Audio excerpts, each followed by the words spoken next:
What up, everybody? I'm gonna try to make this video quick because I have to be at work in like a half an hour.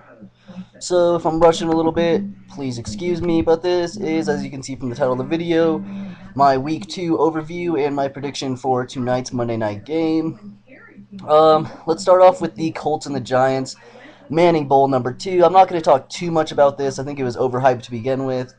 It was never that big of a deal to me. I always thought the Colts were going to win, and the Colts did end up winning. I don't think anybody really expected the Colts to go 0-2. I know I didn't, and they didn't. Peyton Manning came out and threw for 3 touchdowns. They actually ran the ball really well, too, and they came up with a victory. Moving on to the Jaguars and the Chargers. The Chargers killed the Jaguars. The Jaguars might be a really tough season for them, maybe one of the worst teams in the league. They don't have an offense whatsoever. I think David Garrard threw like 4 picks, so the Chargers absolutely destroyed them. And I do still expect the Chargers to win the AFC West, so we'll see what happens. Moving on to the Jets-Patriots game. This game was pretty good. It was pretty back and forth through about the first 3 quarters. The Patriots actually had an early lead and were looking like they might come up with a victory through the first half. And actually the Jets offense, which was doing terrible in the first half, came through in the second half, and Mark Sanchez actually started completing some passes and looking pretty good. Threw for a career-high 3 touchdowns, so the Jets came out with the victory, 28-14. Moving on to my hometown, Denver Broncos. They won 31-14. I was really stoked with this victory. I thought it was going to be a close game. I did think they were going to come up with a victory, but I didn't think it would be as big of a victory as it was. I thought they'd maybe win by a touchdown, maybe 3. They ended up winning 31-14, so that's pretty cool.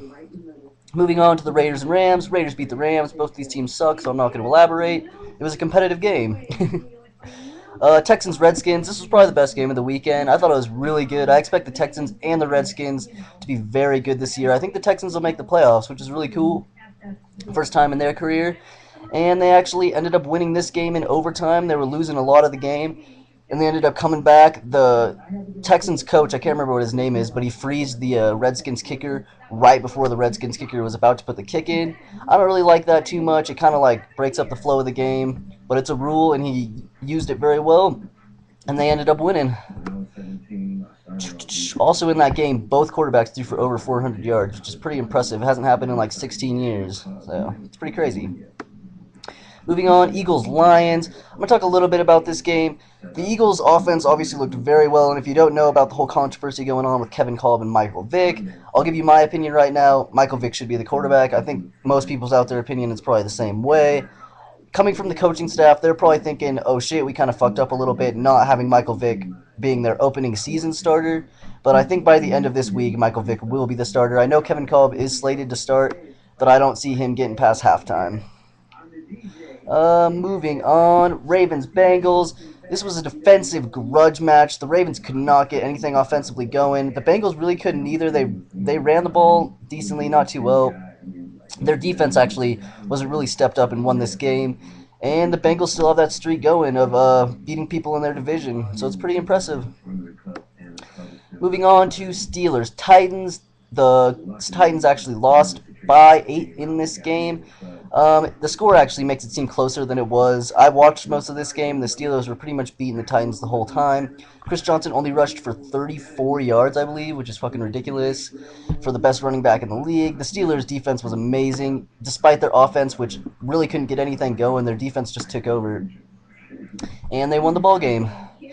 Moving on to Cardinals-Falcons. The Falcons destroyed the Cardinals. I didn't think that this was going to be this big of a fucking victory for the Falcons. I definitely thought they were going to win, but I didn't think it'd be 41-7.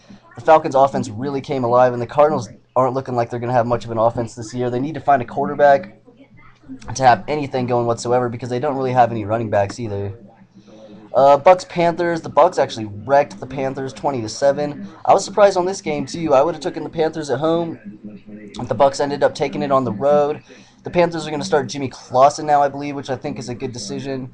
Well, I think it's a decent decision. Let's see how he does. I'm not sure who they play next week, but if he's going up against a big defense, I expect him to maybe have a rough week because the Panthers don't have very many offensive weapons. Dolphins-Vikings. This was probably the biggest shocker to me all weekend. The Vikings starting 0-2. I think the Vikings will still make the playoffs. Brett Favre just doesn't look sharp to me. He's looking like he's losing it. There was actually one play where it looked like he put all he had into it, hucking it down the field, and he came up short. The wide receiver actually had a step, and he threw an interception because he underthrew the ball. And it's just something, you're not used to Brett Favre doing. But yeah, the Vikings lost that one 14-10. I expect the Vikings to be all right. They're probably not going to win their division. They'll probably get into a wild card. But if you're a Vikings fan, I would be worried. Chiefs Browns. Chiefs won by 2. I'm not going to elaborate. It was a pretty competitive game. Bears Cowboys. This one was a huge shocker. The Bears winning 27-20 on the road. Jay Cutler threw for like 3 touchdowns. Had a really efficient game. Tony Romo didn't have a bad game either, but he just couldn't get the scores on the board when he needed, and the Cowboys defense couldn't do anything against the Bears offense. And if you're a Cowboys fan out there too, every season you're expecting a Super Bowl, and they just seem to come up short every season. The last game I'm going to talk about is the Packers and the Bills.